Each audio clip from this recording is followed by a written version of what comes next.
The massive doors of the Galactic Council chamber slid open with a soft hiss. Zethkari walked through them slowly, his 4 arms hanging at his sides. The old warrior's body showed the marks of too many battles. Scars crossed his dark blue skin, like silver lines.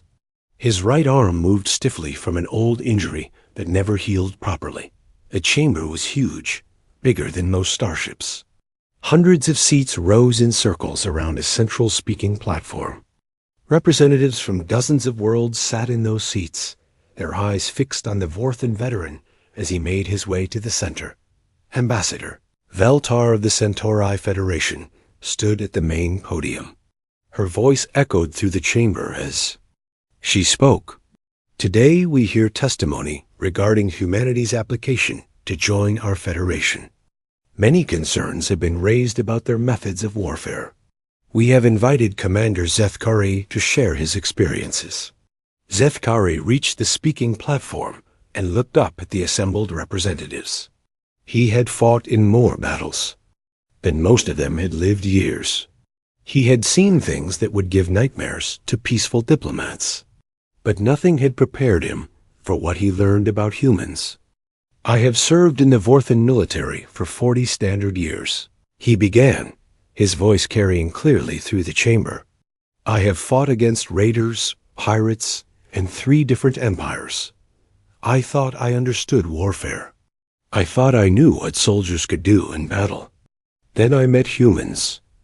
A murmur went through the crowd. The Altarian delegate leaned forward in his seat.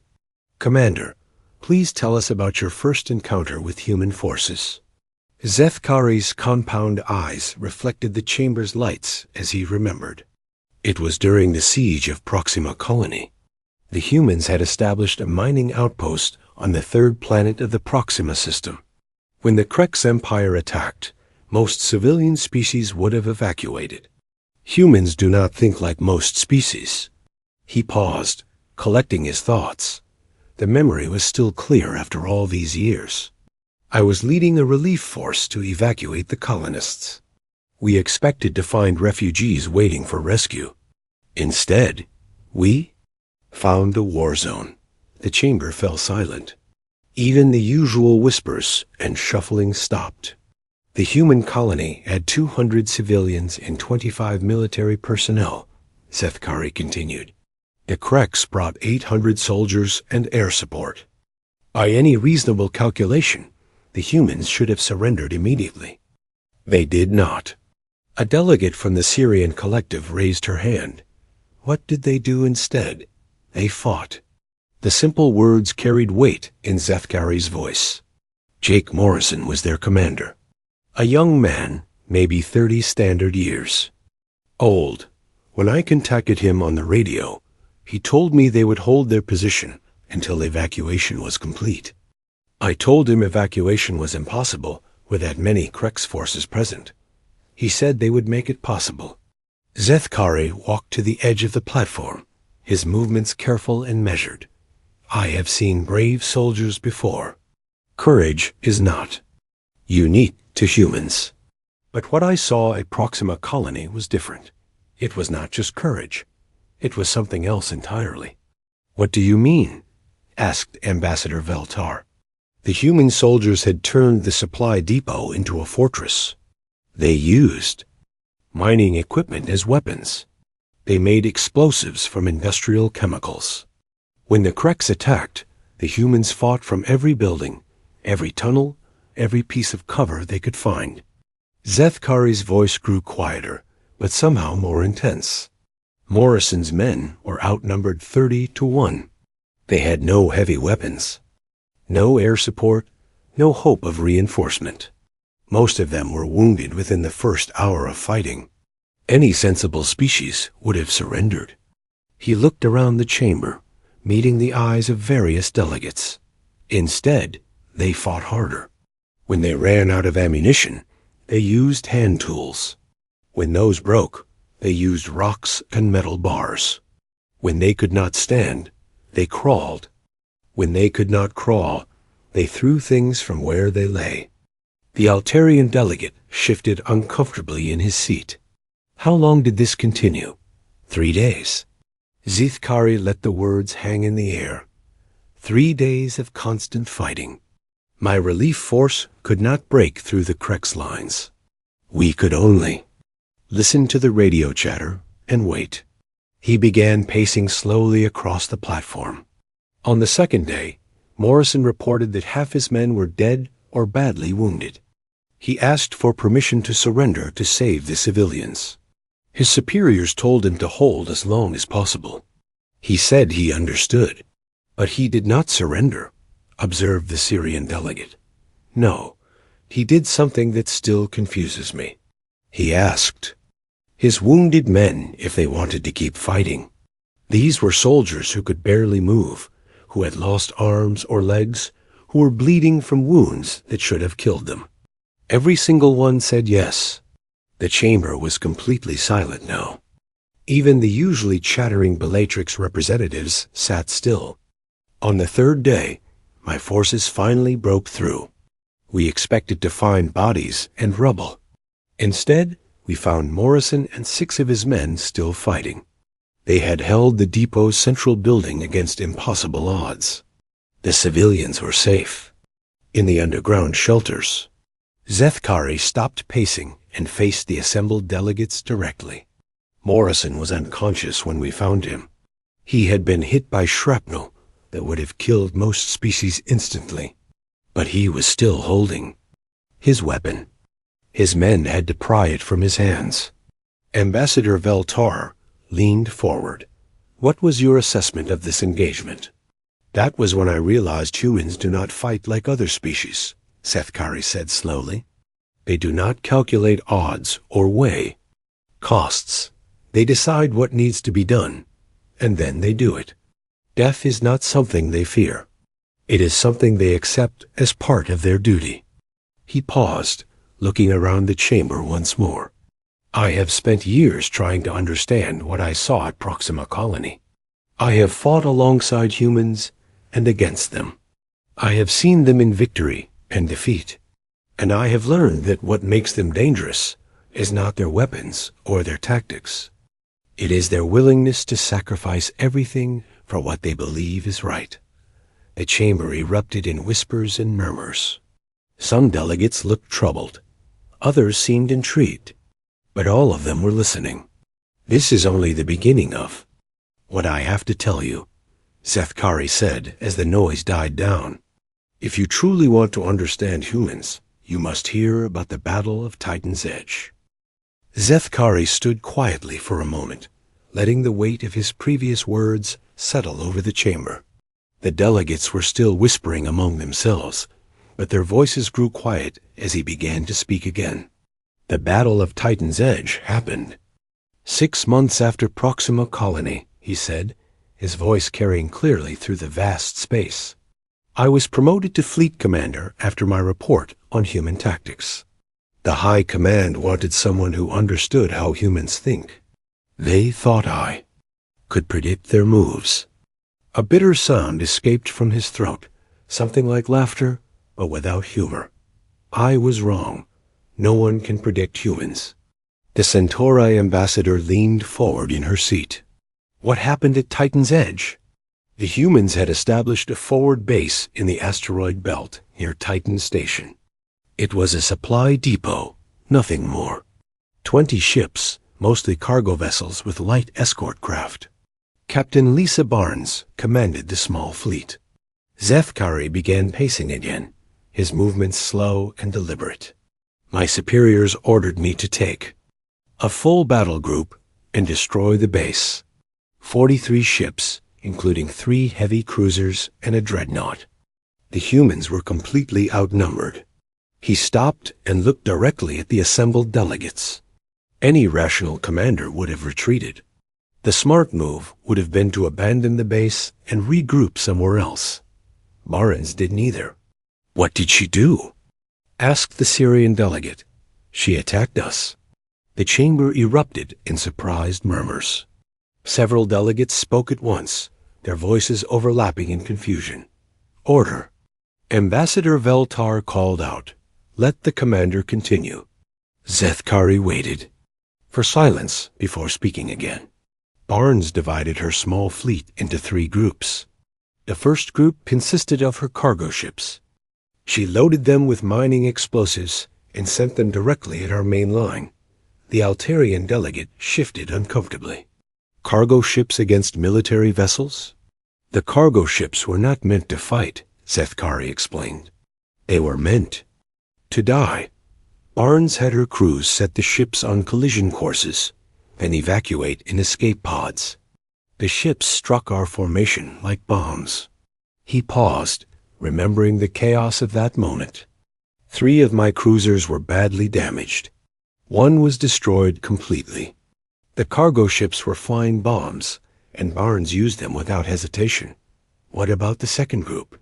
Asked a delegate from the rear of the chamber.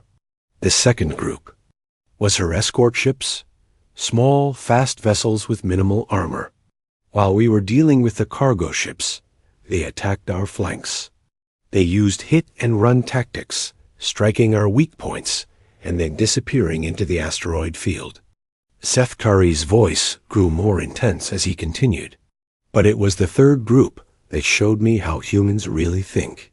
Barnes kept her command ship and 2 escorts in reserve. While my fleet was scattered and confused, she led a direct assault. On my flagship, the chamber was completely silent now. Even the usually restless Bellatrix representatives sat still, hanging on every word. She used her own ship as a battering ram, Zethkari said quietly. Barnes flew her cruiser directly into the side of my dreadnought. The impact breached both hulls. Her ship was destroyed instantly. She killed herself? The question came from somewhere in the upper seats. She killed herself to save her fleet, Zethkari corrected. The collision damaged my ship's main guns and took out our command center. With my flagship crippled, the rest of her ships escaped. He walked to the center of the platform, his 4 arms hanging at his sides. I survived because I was in the secondary command center. Barnes died with her ship. But before she died, she made sure her people could get away. The Syrian delegate leaned forward. How many humans survived? Most of them. The cargo ship crews escaped in pods. The escort ships made it to hyperspace. Out of nearly 300 humans, only Barnes and her immediate crew died in the collision. Zethkari's compound eyes reflected the chamber lights as he looked up at the delegates. She traded her life and the lives of 12 crew members to save almost 300 others. From a military standpoint, it was a brilliant exchange. From a military standpoint, repeated Ambassador Veltar. What about from a personal standpoint? That is what I could not understand, Zethkari admitted. In Vorthan society, commanders are expected to preserve their own lives. How can you lead if you are dead? But humans think differently. He began pacing again, his movements more agitated now. I studied the battle records afterward.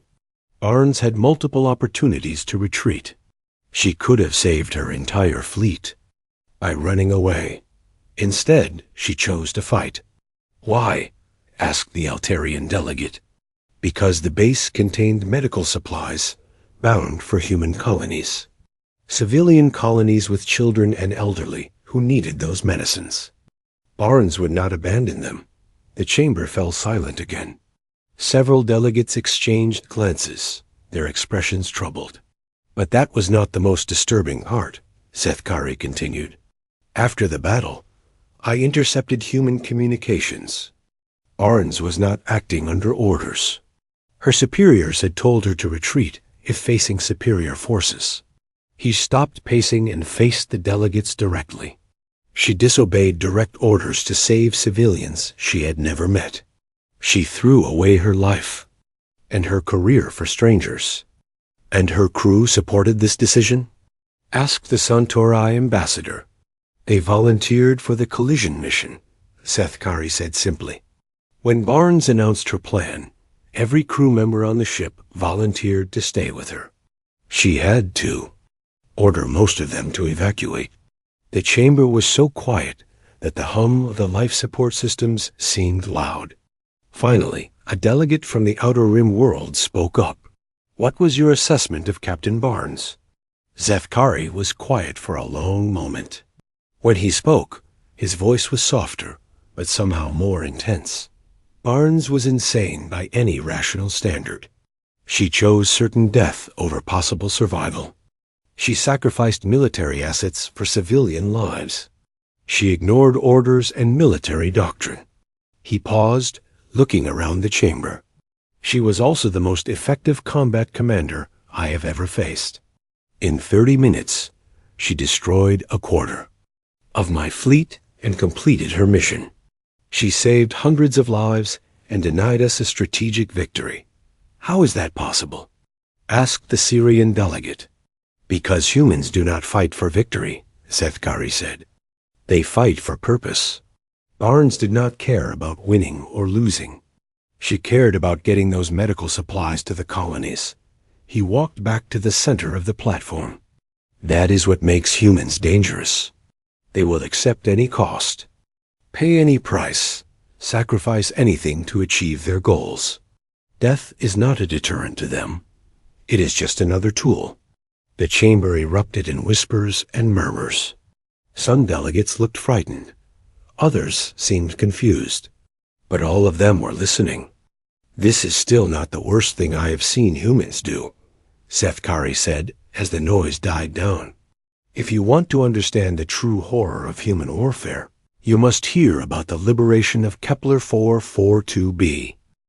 The silence in the chamber stretched on for several heartbeats. Zefkari could see the unease in the faces of the delegates. Some shifted in their seats.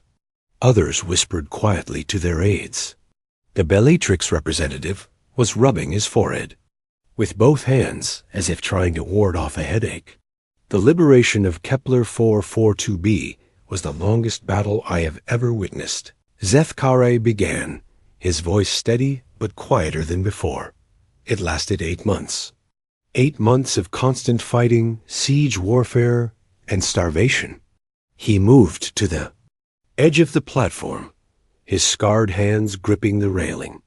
The planet was a research colony with about 50,000 civilians, scientists, engineers, their families.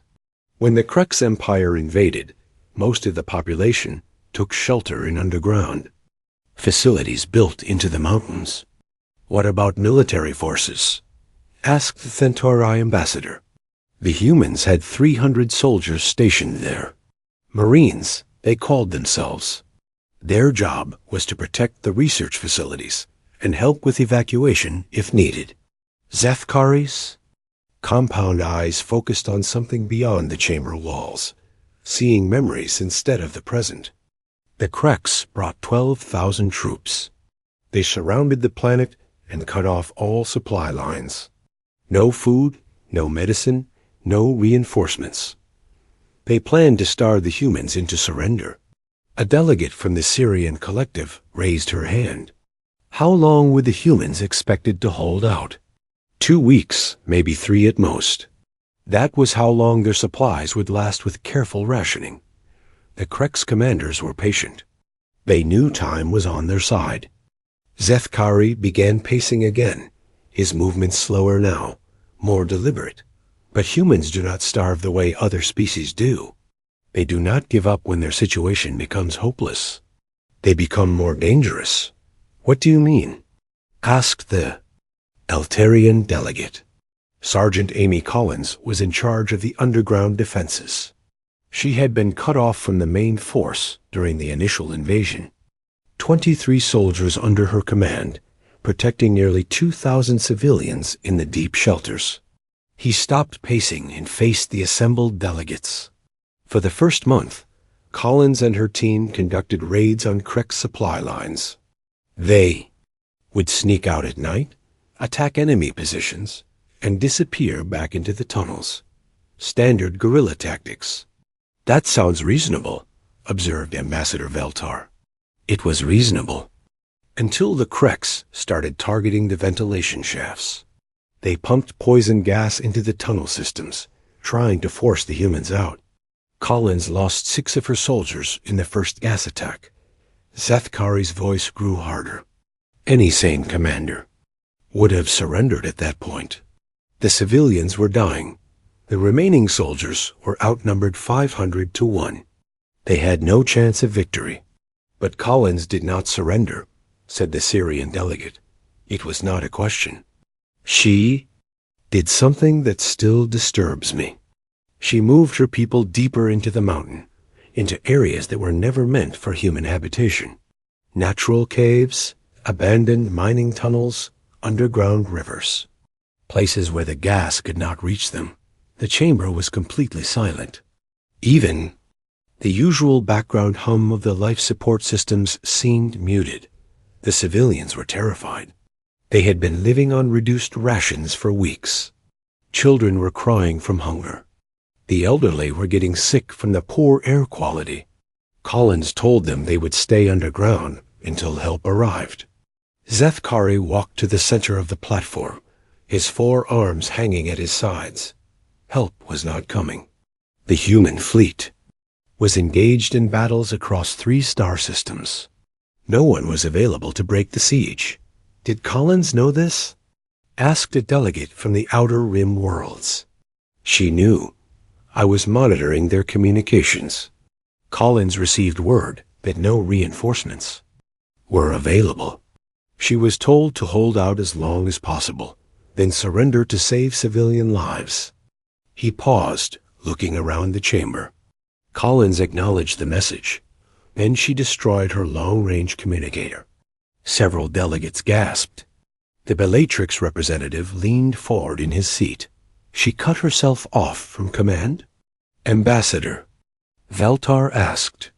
She told her soldiers that they were on their own. No help was coming.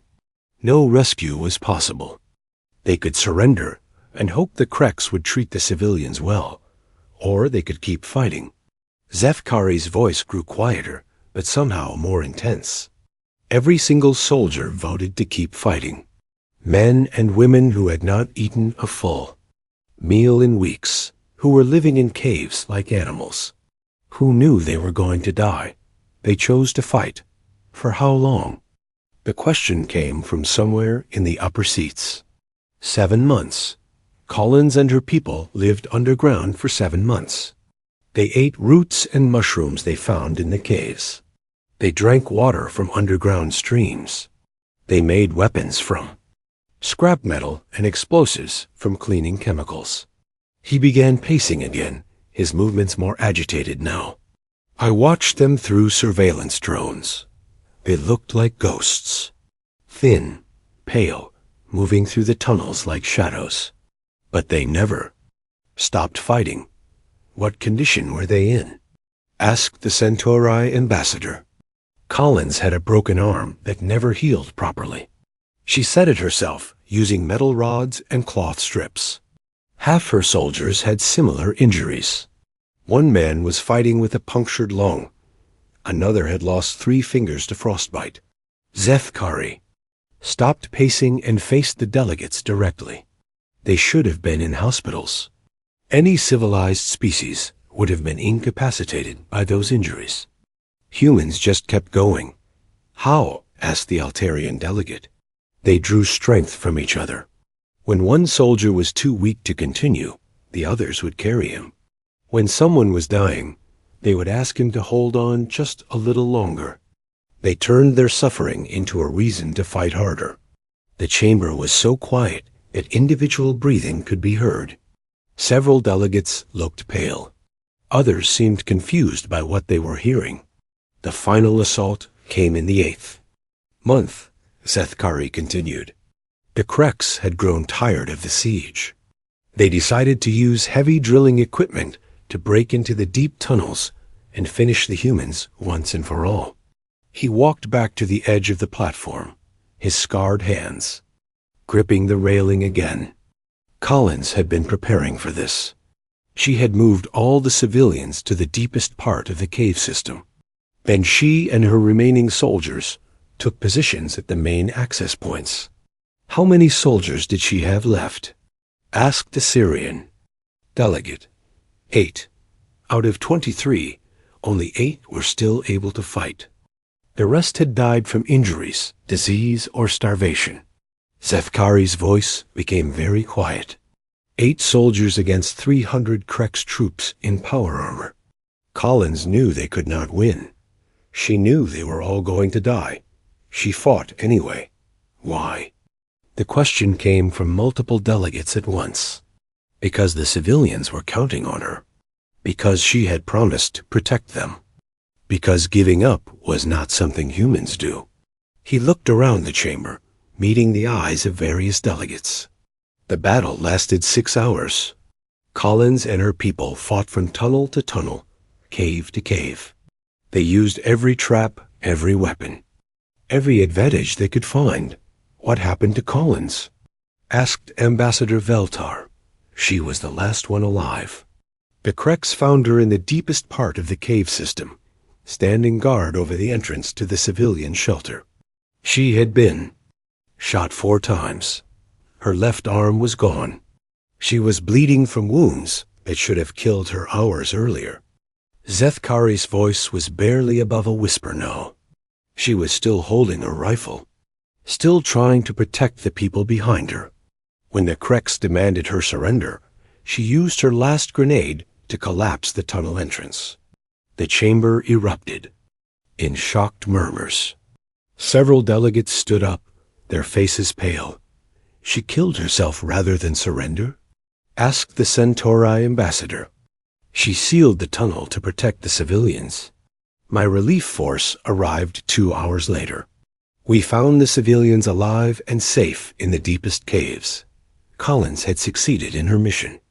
Zefkari straightened up, his posture becoming more formal. That is what makes humans truly terrifying. They do not fight for victory or glory. They fight for each other. Death is not a failure to them. It is a sacrifice worth making. He paused, looking around the chamber one more time. But even that is not the most disturbing thing I have learned about humans. If you want to understand what they are truly capable of, you must hear about what happened when we became allies. The chamber was still buzzing with shocked whispers when Zethkari raised one of his 4 arms for silence. The delegates gradually quieted, but their faces remained troubled. The Bellatrix representative was shaking his head slowly, as if trying to clear disturbing images from his mind.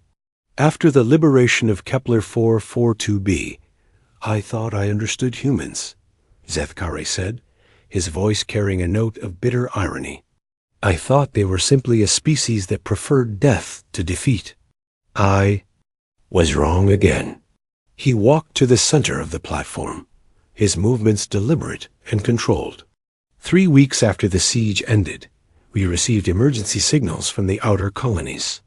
The Krex Empire had returned, but this time they brought their entire fleet. 200 ships, including their flagship dreadnought. The Centauri ambassador leaned forward. What was their target? New Geneva Station. A massive civilian habitat with nearly 1 million inhabitants. Humans, Vorthans, Altarians, even some Bellatrix families. It was supposed to be a neutral zone, protected by treaty. Zethkari's compound eyes reflected the chamber lights as he continued. The Krex did not care about treaties. They wanted to make a statement. They were going to destroy the station and everyone on it. What forces were available to defend it? Asked the Syrian delegate. My battle group had 37 ships. We were the closest military force, but we were still 2 days away from the station. The humans had a small patrol fleet in the area. 12 ships under Colonel Dan Parker. He paused, looking around the chamber. Parker and I had been enemies for 2 years. We had fought each other across a dozen star systems. I had killed his soldiers. He had killed mine. We had every reason to hate each other. But the Krex were a threat to both of you, observed Ambassador Veltar. Yes, but that did not mean we had to work together. Parker could have retreated. His small force could not stop the Krex fleet. The smart move would have been to evacuate what civilians he could and fall back to defend human territory. Zethkari began pacing, his movements more fluid now. Instead, Parker sent me a message. He proposed joint operations. He wanted to coordinate our forces against the Kreks. Several delegates shifted uncomfortably in their seats. The idea of former enemies working together was unusual in galactic politics. I was suspicious, Zethkari admitted. This could have been a trap. Parker might have been planning to attack my forces while we were engaged with the Kreks. It would have been a sound tactical move. Did you accept his proposal? Asked the Altarian delegate. I had no choice. The Kreks fleet was too large for either of us to handle alone. But I remained cautious. I agreed to coordinate attacks, but I kept my ships at a safe distance from the humans. He stopped pacing and faced the delegates directly. Parker understood my caution. He did not ask me to trust him. He simply asked me to fight beside him. What was the battle plan? Asked a delegate from the Outer Rim worlds. Parker's plan was typically human, completely insane, but somehow logical. He proposed using his ships as a distraction while my heavier vessels attacked the Kreks flagship. Zethkari's voice grew more intense. 12 human ships against 200 Kreks vessels. Parker was volunteering for a suicide mission to give my forces a chance. The chamber fell silent again. Even the usually restless delegates sat still, absorbed in the story. I refused. I told Parker that sacrificing his entire fleet would not guarantee victory. We needed a better strategy. What did he say? Asked the Centauri ambassador. He said that strategy was less important than saving lives. 1 million civilians were on that station. If his 12 ships could buy time for evacuation, the sacrifice would be worth it. Zethkari walked back to the edge of the platform, his scarred hands gripping the railing. That was when I realized something about humans. They do not calculate the value of their own lives against potential gains. They simply do what they believe is right. Did you develop a different plan? Asked the Syrian delegate. We worked together for 18 hours to create a coordinated attack. Parker's ships would hit the Kreks' flanks, while my battle group engaged their main force. It was still dangerous, but it gave both our fleets a chance to survive. He paused, looking around the chamber. During those 18 hours, I learned something else about humans. They are not just willing to die for their own people. They are willing to die for anyone who needs protection. What do you mean? Asked Ambassador Veltar. Lieutenant Kelly Martin was Parker's chief medical officer. She had been treating wounded prisoners from my ships for months. Vorthan soldiers who had been captured during our battles. Zethkari's voice softened slightly. Martin had been giving the prisoners the same medical care she gave to human soldiers. She used human supplies to treat enemy wounded. She risked her own life to save people who had been trying to kill her. Several delegates exchanged glances. The idea of treating enemies as equals was not common in galactic warfare. When I asked her why she did this, Martin said that injured soldiers were patients first, enemies second. She could not let people suffer when she had the ability to help. Them, even enemy soldiers? Asked the Altarian delegate. Even enemy soldiers. Martin had treated over 40 Vorthan prisoners. She had saved lives that any other species would have let die. She did this without orders, without recognition, without hope of reward. Zethkari began pacing again, his movements more agitated. The battle for New Geneva Station lasted 6 hours. Parker's plan worked perfectly. The humans hit the Kreks' flanks, while my ships engaged their main force.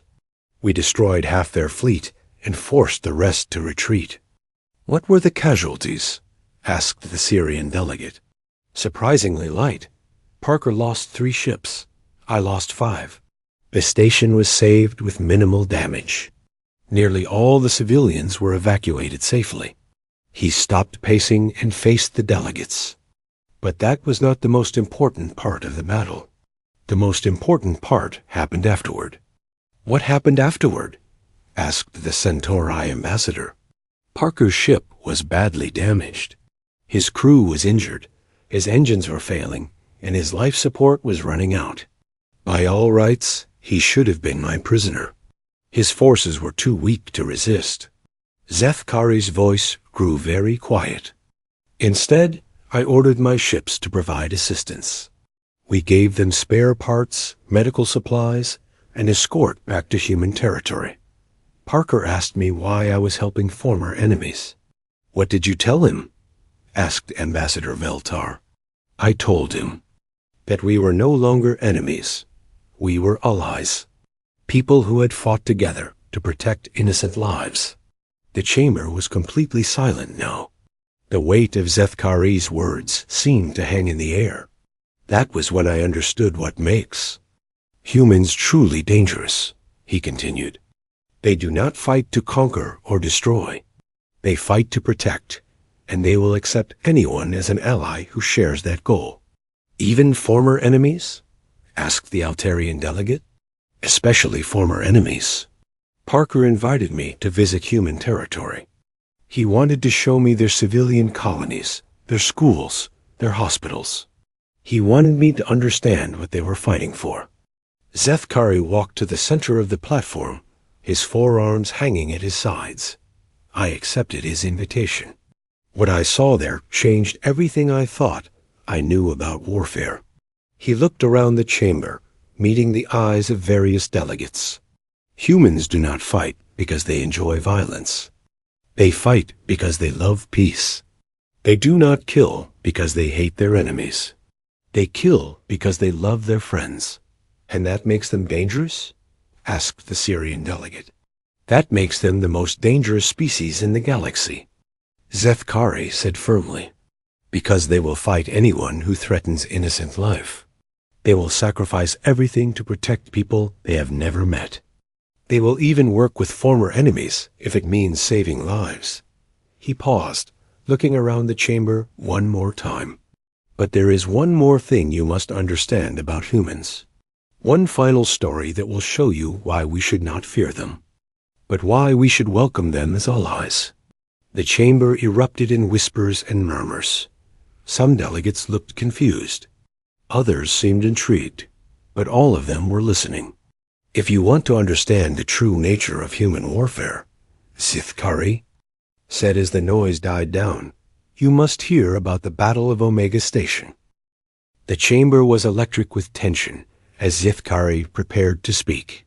Every delegate was focused on him, waiting to hear the final piece of his testimony. The veteran warrior stood at the center of the platform, his scarred form a testament to the battles he had witnessed. The Battle of Omega Station was different from all the others, he began, his voice carrying clearly through the vast space. It was not about territory or resources. It was about knowledge that could change the galaxy forever. He paused, looking around the chamber. Omega Station was a research facility in neutral space. Scientists from 12 different species worked there, studying advanced medical treatments. They had discovered a cure for Corvin's disease. Several delegates gasped. Corvin's disease was a plague that had killed millions across the galaxy. The Bellatrix representative leaned forward in his seat. A cure? Asked Ambassador Veltar. Complete cure. The research data contained the formula for a treatment that could save billions of lives. Every major power in the galaxy wanted that information. Zethkari began pacing, his movements slow and deliberate. The station also held 15,000 civilian researchers and their families. Men, women, and children from dozens of worlds. They were not soldiers. They were scientists. Doctors, teachers. What forces were trying to capture the station? Asked the Centauri ambassador. Everyone.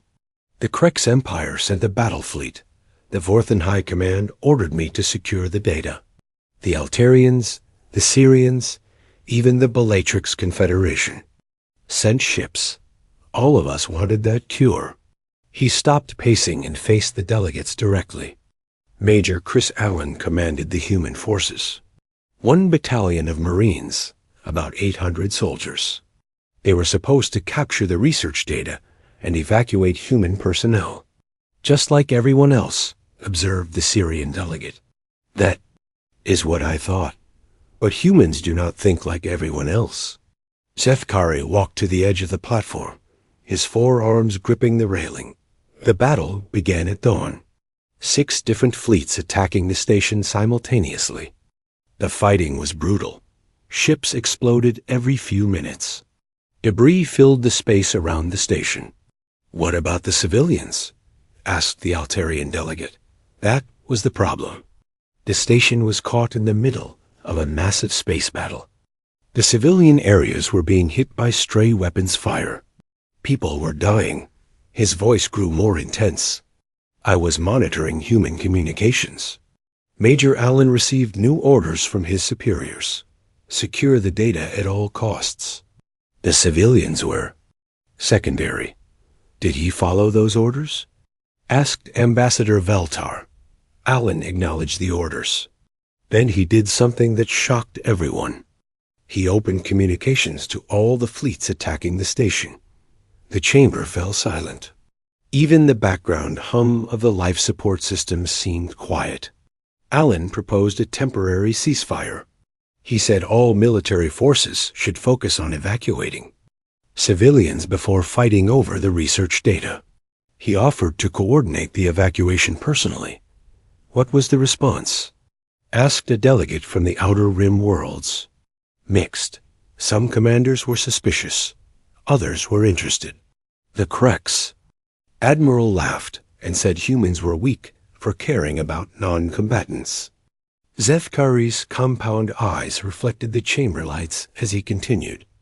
I was curious. Allen was giving up his tactical advantage to save people who were not even his own species. It made no military sense. Did you accept his proposal? Asked the Centauri ambassador. I agreed to a limited ceasefire. So did the Altarian and Syrian commanders. The Bellatrix captain was hesitant, but eventually agreed.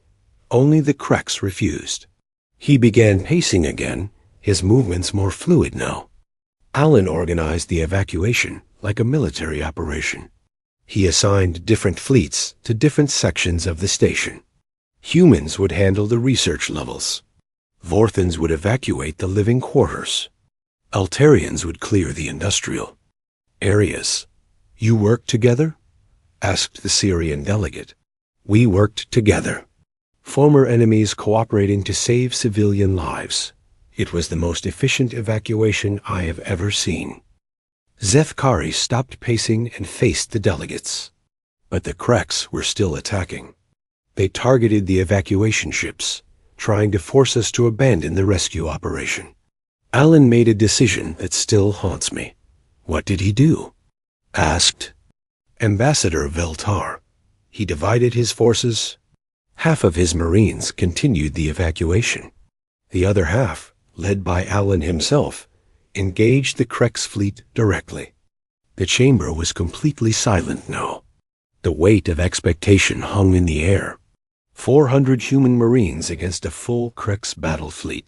Allen was buying time for the evacuation with the lives of his soldiers. Did the evacuation succeed? Asked the Altarian delegate. Yes. In 6 hours, we evacuated all 15,000 civilians.